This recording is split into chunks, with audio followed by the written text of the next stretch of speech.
¿Legalmente existe algún impedimento que pueda hacer que los veamos en las listas para el Senado, incluso para las presidenciales, para diputados? No, éticamente pueden ser cuestionables, pero ¿qué nos permite y qué nos permite nuestra ley electoral? Para eso estamos con un experto, con un especialista, el doctor Naupari, nos acompaña esta mañana. ¿Cómo está? Bienvenido, gracias por estar aquí. Muchísimas gracias a ustedes por la invitación.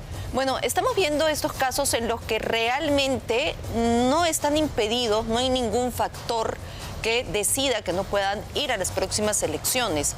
¿Qué se busca exactamente con estos candidatos? ¿Estamos flexibilizando demasiado la posibilidad de que cualquiera pueda ingresar a ser una autoridad en el Perú? Claro, lo que ocurre es que tenemos que partir de la premisa que el derecho a ser elegido es un derecho constitucional, más allá que sea de configuración legal, y en ese sentido las limitaciones, las restricciones a un derecho fundamental tienen que atender a criterios de proporcionalidad y razonabilidad. Así, por ejemplo, la regla general de las personas que han tenido una condena, la regla general es que si ya, digamos, cumpliste la condena, operaría la rehabilitación y en consecuencia estás habilitado para postular. Hay algunos impedimentos permanentes, vamos a ver cómo lo resuelve el jurado, post alguna sentencia del Tribunal Constitucional, pero por ejemplo, sobre la base de esa lógica, a un procesado, a un detenido, a una persona con arresto domiciliario, ¿no?, con prisión preventiva, mientras no tenga una sentencia, formalmente hablando, no podrías postular. No podrías impedirle postular. Pero acá también hay un tema de corresponsabilidad. Porque si bien es cierto, los partidos te colocan esa parrilla, es responsabilidad de la ciudadanía informarse y si pese a ese rosario, digamos, decide votar por ellos, también no es un tema solamente de las normas, no es un tema del sistema electoral, sino también es un tema de la ciudadanía, ¿no? Claro, bajo el punto que usted menciona, ¿no nos debería llamar la atención entonces la postulación de Vladimir Cerrón o sus intenciones por Claro, porque él no tiene ninguna sentencia vigente ahora, él está procesado, y en tanto que no tenga una sentencia, pues puede postularlo. Ahora, ahí también una cosa es lo judicial y otra cosa es lo político. Es decir, en el caso de lo judicial no tendría por qué generar en principio suspicacias sobre la oportunidad en la cual puedes llegar a tener una sentencia en primera instancia. En el caso de los juicios políticos podríamos ahí sí levantar un poco la ceja, ¿no? Es decir, recién te acuerdas que hay procesos de acusación constitucional cuando ya están candidaturas corriendo. Claro, legalmente lo puedes hacer, sí, hasta un día antes de la elección, en el caso de inhabilitaciones por juicio político. Pero el Congreso actúa por criterios de oportunidad y conveniencia, por más que hablemos de un juicio político. Y ahí sí podrá ser legal, pero ya tiene estos cuestionamientos que los propios vacíos se lo permiten, ¿no? Porque si estamos hablando de alguien que se ha convertido en un prófugo de la justicia, eso no debería ser considerado para que ya no pueda darse esta postulación. Yo entiendo que si de repente se está siguiendo un proceso en el que aún falta sentencia, pues la inocencia prevalece, entre comillas. Pero si ya te conviertes en un prófugo de la justicia, no hay impedimento tampoco. Lo que pasa es que termina siendo, entre comillas, un prófugo mientras no, una cosa es un prófugo mientras no tiene sentencia y otra cosa es un prófugo mientras... Con sentencia. Con sentencia, claro. No. Ahora, ahí también viene un tema interesante, ¿no? Los amigos, las amigas penalistas, más de una vez se los han entrevistado por acá, sin ir muy lejos, el señor Cirro Castillo, por ejemplo, que dicen, bueno, no, tenemos el derecho al buen recaudo de la libertad, ¿no?, que te suelen colocar esa narrativa sustentada, si mal no recuerdo, en una decisión de la Suprema. Entonces, entonces como no soy prófugo, sino estoy tratando de preservar mi libertad. ¿Cómo? No sé. Entonces, bajo esa lógica también no podría considerársele un impedimento para, ¿no? Ahora, usted ha mencionado un punto importante, esta corresponsabilidad que se tiene, que si bien va directamente al votante, porque es el último en tomar esa decisión, nos lo presentan las propias organizaciones políticas. Y nosotros estábamos viendo, por ejemplo, Podemos Perú, que está recogiendo a estas personalidades, digamos, que no tienen mayor formación política. No hablo de don Isaac Humala, porque él sabemos tiene una larga trayectoria política, pero por ejemplo la madre de Betsy Chávez, que también está en esta postulación. ¿Qué se puede hacer ahí también? O digamos, los propios partidos, ¿cómo deberían actuar?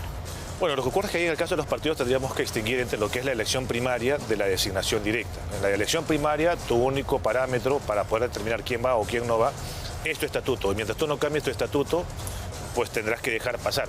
Pero en el caso de la designación directa, de este 20% para las elecciones generales, 30% para las regionales y municipales, sí vas a tener que pedirle por lo menos a un partido político la responsabilidad de traer a gente con formación política, formación académica, ¿no?, con trayectoria, que no haya mucho saltimbanqui por ahí. Lamentablemente no es la primera elección en la que vemos, y no solamente la única elección política en la que vemos que buscas traer gente que te pueda sumar votos o que eventualmente te pueda sumar algunos ceros en la cuenta de financiamiento de la campaña electoral. Sin embargo, esto debería cambiar, es decir, mucho nos preguntamos cuáles son los requisitos que deberían darse para tener no solamente ahora un presidente, sino un senador, un futuro diputado, que por lo menos sepa qué va a hacer, o por lo menos sepa dónde está parado. Claro, pero ahí también entramos a otro elemento, ¿no? Dice el tema de la formación que tienen que llevar a cabo los propios partidos políticos, sobre todo los que tienen financiamiento público directo, es decir, los que han tenido representación en el Congreso, ¿no? Es decir, te dan financiamiento, ese financiamiento lo puedes dedicar a actividades de investigación y capacitación con criterios de igualdad. La pregunta es, oye, en estos años, Podemos tiene bancada política, por ejemplo, no tiene bancada parlamentaria o grupo parlamentario, ¿qué has hecho con esa plata? O sea, porque podrías haber formado a tus cuadros y presentarme a tus mejores cuadros que pasen por unas primarias. ¿Lo estás haciendo? ¿Has capacitado a tu gente? Ya, yo puedo eventualmente entender que de repente, así es un poco el tema del derecho constitucional, no te puedo exigir eventualmente formación académica, pero sí te puedo preparar. Yo no puedo llegar al cargo para aprender en principio. No, al menos un cargo con la plata que reciben, ¿no? Evidentemente, entonces... Y además con tanto poder de decisión, ¿no? Escuchábamos, y siempre voy a recordar al expresidente Pedro Castillo decir, bueno, yo estoy aprendiendo. Se llega al sillón presidencial para ir aprendiendo, se llega a ser un senador o a ser un diputado para ir aprendiendo y no saber ni siquiera cómo presentar un proyecto de ley, que es una censura. Bueno, sin ir muy lejos, no, la bicameralidad ha sido consecuencia de eso, ¿no? Porque muchos dicen, no, lo que pasa es que tenemos que tener un senador que sea más reflexivo. Bueno, si hubiésemos tenido un Congreso unicameral reflexivo y con congresistas que lleguen con preparación, no hubiésemos necesitado bicameralidad tampoco. Y eso también es un tema... Bueno, en realidad hay una corresponsabilidad de tres personas. La persona que decide postular, es verdad, el partido político que decide presentarlo y la gente que decide votar por ello.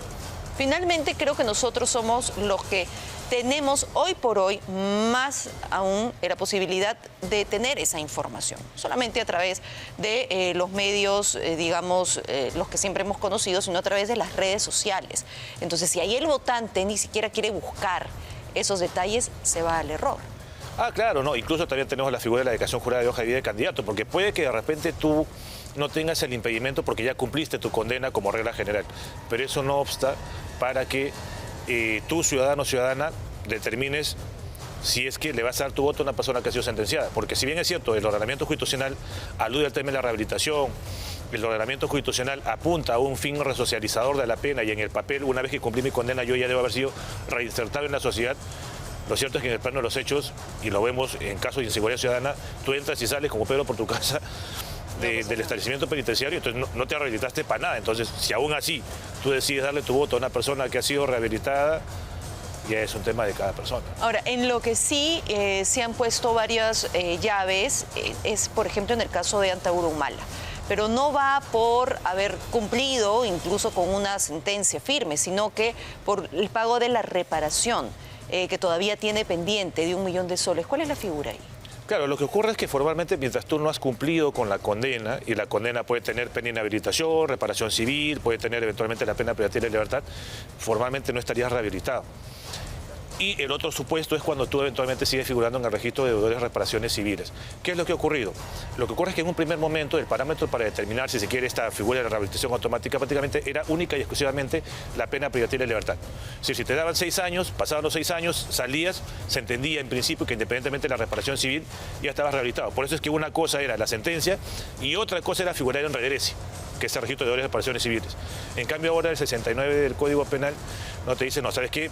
Para la rehabilitación automática tienes que haber cumplido la pena, incluso, no me acuerdo si dice incluso o inclusive, la reparación civil. Entonces ya está atado dentro de, o como condicionamiento para la rehabilitación, el tema de pago de la reparación civil. Ahora, eso tendría que haberse conducido incluso por parte del propio partido o del candidato antes de generar estos anuncios de una postulación que ha quedado frustrada, ¿no? Sí, bueno, que yo creo que probablemente el señor Antauro quizás haya buscado esta figura, es decir, bueno, yo no figuro en redresi, en consecuencia el propio Poder Judicial entiende que yo no debo nada, y yo ya al menos la parte de la pena privativa de libertad ya la cumplí, entonces bajo su posición puede decir, bueno, yo voy a argumentar que ya cumplí la condena, también así que estoy libre hace más de 1 año, y según el Poder Judicial yo no debo nada, porque si no estaría en el registro de deudores de reparaciones civiles, y no figuro.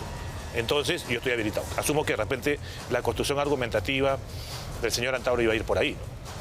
Hay otros temas en los que también están en la mira algunos candidatos, ¿no? El señor López Chao, el haber utilizado esta Universidad del Callao, ¿no? Para beneficio de su campaña. ¿Podría ser sancionado? ¿No debería ser sancionado? Sí.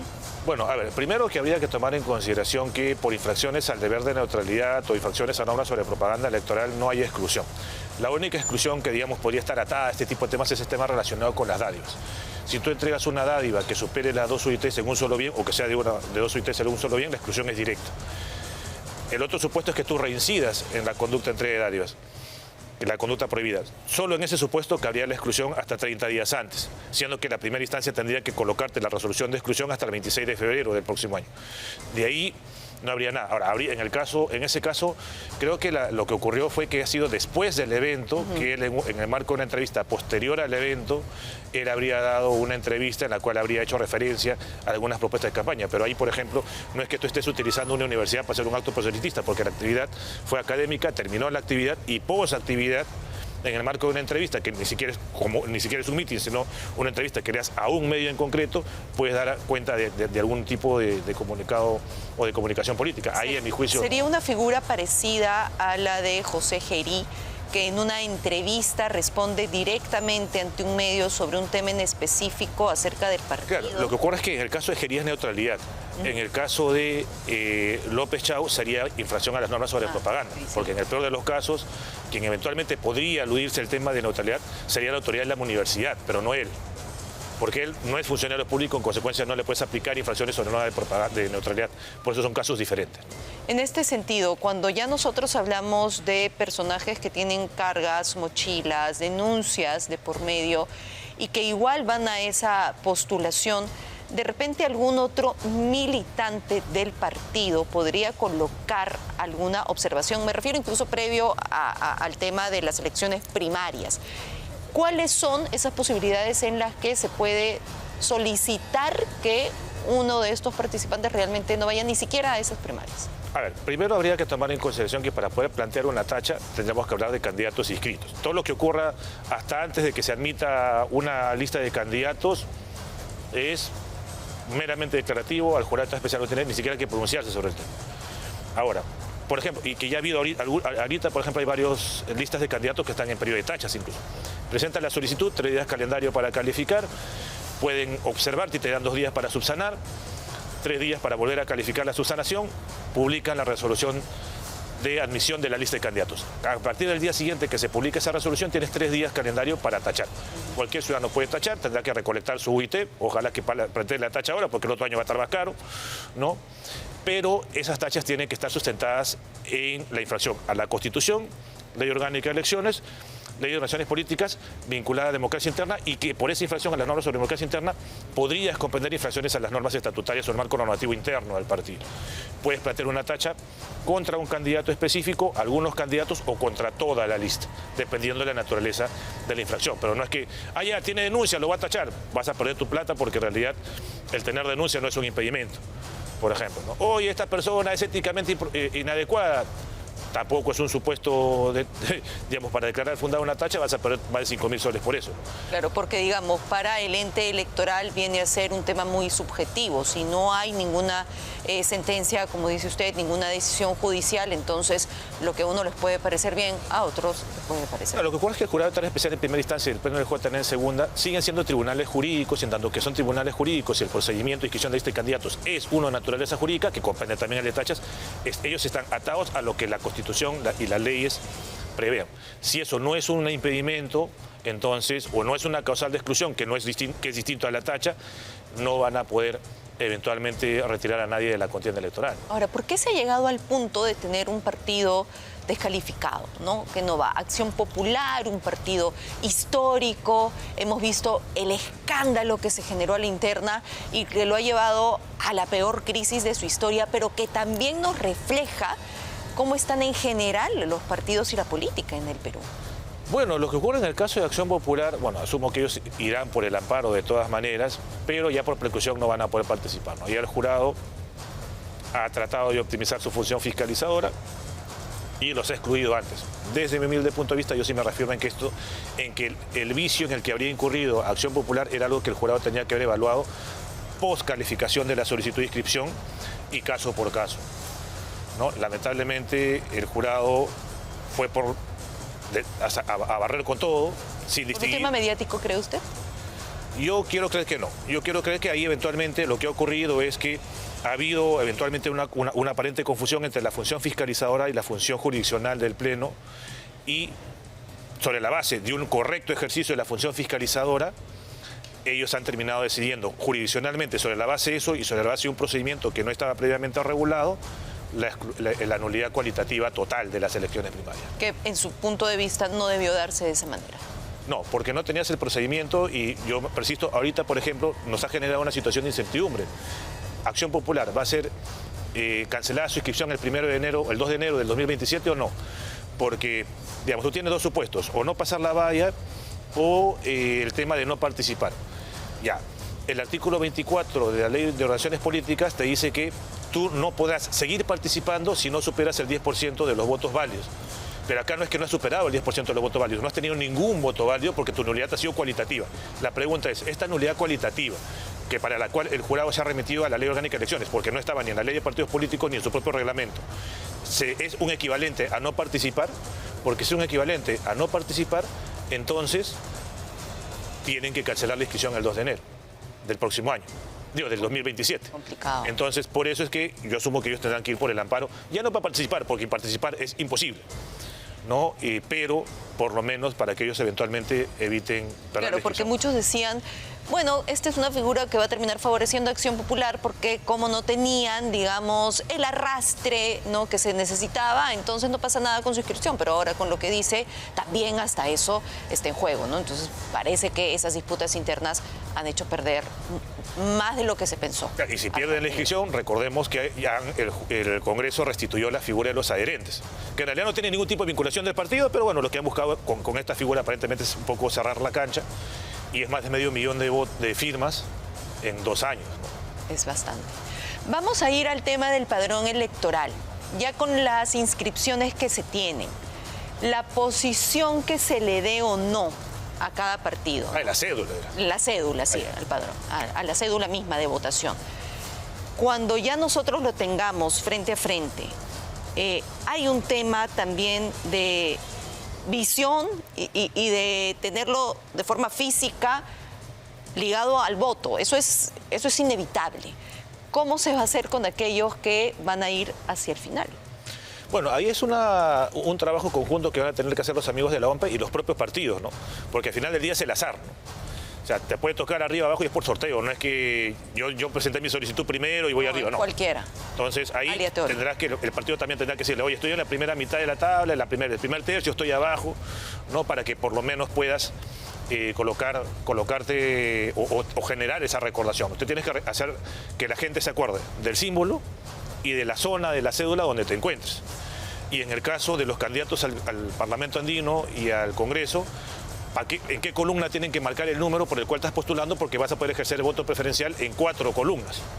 Entonces, ya lo hemos visto en un partido que son 2 figuras connotadas que tienen el número 3 y van para el mismo órgano. Entonces, oye, ¿cómo es posible? No, lo que ocurre es que hay un Senado por distrito electoral múltiple y un Senado por distrito electoral único nacional. Entonces, 1, 2, 3, 4, ¿a qué vas? Entonces, ¿en qué columna tengo que marcar tu número? Eso es algo que también los candidatos nos van a tener que ayudar. Y hay también otro elemento adicional a nivel que tiene un impacto político, que va a ser el tema de los debates. Es imposible que tengas 36 personas en un mismo día. Eso sería una maratón de debate electoral. Entonces, claro, lo más probable es que te hagan eventualmente 3, 4 domingos, eventualmente y también va a ser por sorteo los debates. Entonces, evidentemente, por un tema de mera lógica, tú te vas a acordar más del último debate. Entonces, si te va bien o mal, suerte para ti. Ahora, si te va mal, te conviene ser primero, ¿no? El primer domingo. Si crees que te puede ir bien, te conviene que te toque en el último, pero eso también va a ser producto de sorteo. Es mero azar. Y hay un tema de mucho desgaste en general, creo, ¿no? Incluso para el votante y para los procesos que tiene que seguir antes de tomar una decisión. Pero tenemos un informe justamente acerca de lo que veríamos en esta cédula, acerca de las posiciones que se van a ir tomando en la misma para las próximas elecciones. Lo vemos, doctor Naupari, y luego seguimos analizando. Como regalo de Navidad. Horas antes de la Nochebuena, se presentó el diseño oficial de la cédula de votación para las elecciones generales del 2026. Sí, la cédula de sufragio que veremos en las urnas el 12 de abril del 2026 no es la misma que vimos por décadas. Una hojita, observe, tendrá 5 columnas, una para presidentes, otro para senadores, una más para diputados y como cereza del pastel, la columna del Parlamento andino. Sus dimensiones han cambiado. Medirá como mínimo 42 centímetros de ancho por 21 centímetros de largo y podrá ampliarse hasta 44 centímetros según cuántos partidos se inscriban oficialmente.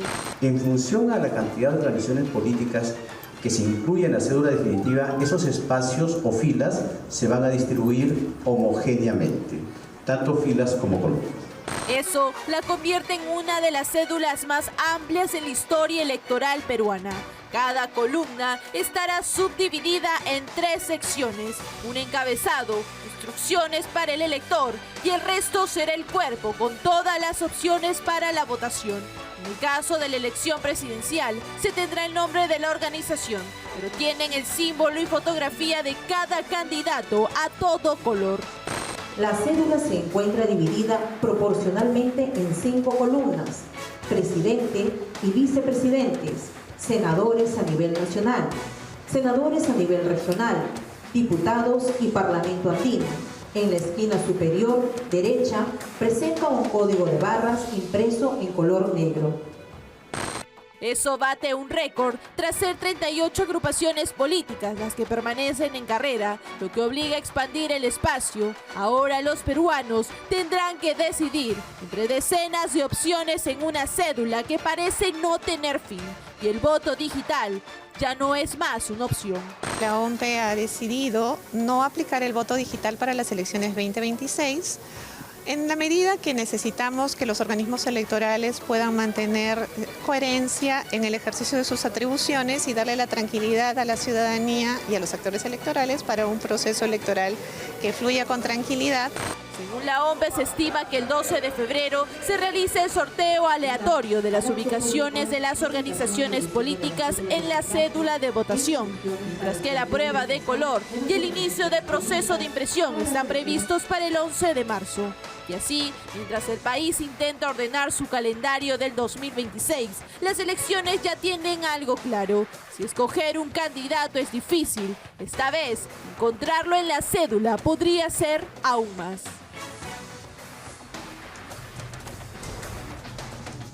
Ya la situación está dada como está, doctor Naupari. Entonces, los que nos vamos a enfrentar a esa decisión y queremos hacerlo de la manera correcta, ¿qué debemos hacer?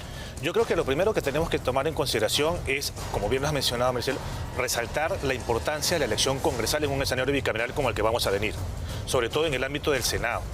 Y si bien es cierto, vamos a poder hacer un voto cruzado, es decir, votar por 5 elecciones, como son 5 elecciones, puedo votar por una opción política en cada una de ellas. Recordemos que los planes de gobierno van a necesitar algunas reformas legislativas y para eso tienes que tener ese candidato presidencial, gente de su partido en el Congreso. Que lo soporte, ¿no? Y ahí habría que recordarle a los amigos y amigas que nos escuchan y nos ven que para que tu partido, para el partido político de tu preferencia, pueda acceder al reparto de escaños, tiene que tener el 5% de votos válidos y, antes era O, ahora es y, 5% de votos válidos a nivel nacional en la Cámara respectiva. Si necesitarías 7 congresistas, o sea, digo 7 diputados y 5% de votos válidos a nivel nacional. Ya no es O. O sea, ya no va a ocurrir un escenario como el del Partido Morado que superaste el 5%, pero solo metiste 3. Eso ya no se va a dar en las elecciones 2026. En el caso del Senado tienes 3 senadores y 5% de votos válidos a nivel nacional en un supuesto en el cual el jurado tendrá en su momento que dilucidar cómo computa el 5% porque el Senado se elige por 2 modalidades. Es otro tema que tendrán que ver. Pero aquí es a lo que quiero ir. La ciudadanía, por más que pueda ser de voto cruzado, recuerda, sin congresistas, muy pocas cosas del plan de gobierno se van a poder materializar. Entonces, y por otro lado, recuerda también que si tu candidato, si el partido de tu preferencia, tú consideras que de repente no va a llegar a ese doble requisito, el 5% y 7 diputados o 3 senadores, eventualmente revalúa tu voto porque está bien que votes por consigna o por convicción, pero de repente la persona por la que has votado no lo va a saber en el escaño del Congreso. Y ahora esta elección que se da ya con decisión personal, es decir, yo no voto por el partido para el Senado, sino que tengo un número específico. ¿Ayuda realmente o la verdad es que se queda un poco en el aire? Bueno, ayuda en el sentido de que tú puedes definir quién de la lista del partido por el que votaste. A mí me parece que debe estar. Exacto. Y ahí por eso ahorita se relativiza el tema de estar en los primeros números, porque entran los más votados, independientemente si estás en el número 1 o 32 por Lima, por ejemplo, en el caso de diputados, o en el 1 o el 30 al Senado. Van a entrar los que estén más votados, los que sean más votados del partido, y ahí se ordena ese tema.